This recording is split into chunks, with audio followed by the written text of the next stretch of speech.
Channel of Vadodara.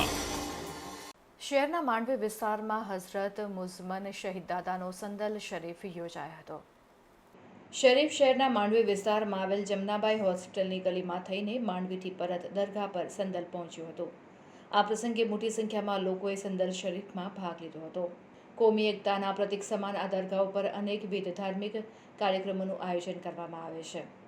દરગાહ ખાતે સંદલ શરીફનું આયોજન કરવામાં સુલેમાન સિંધી, આરિફભાઈ, જમાદાર અકબરભાઈ, જાનુમિયા શેખ તેમજ બીજા અન્ય કાર્યકરોએ ભારે જહેમત ઉઠાવી હતી।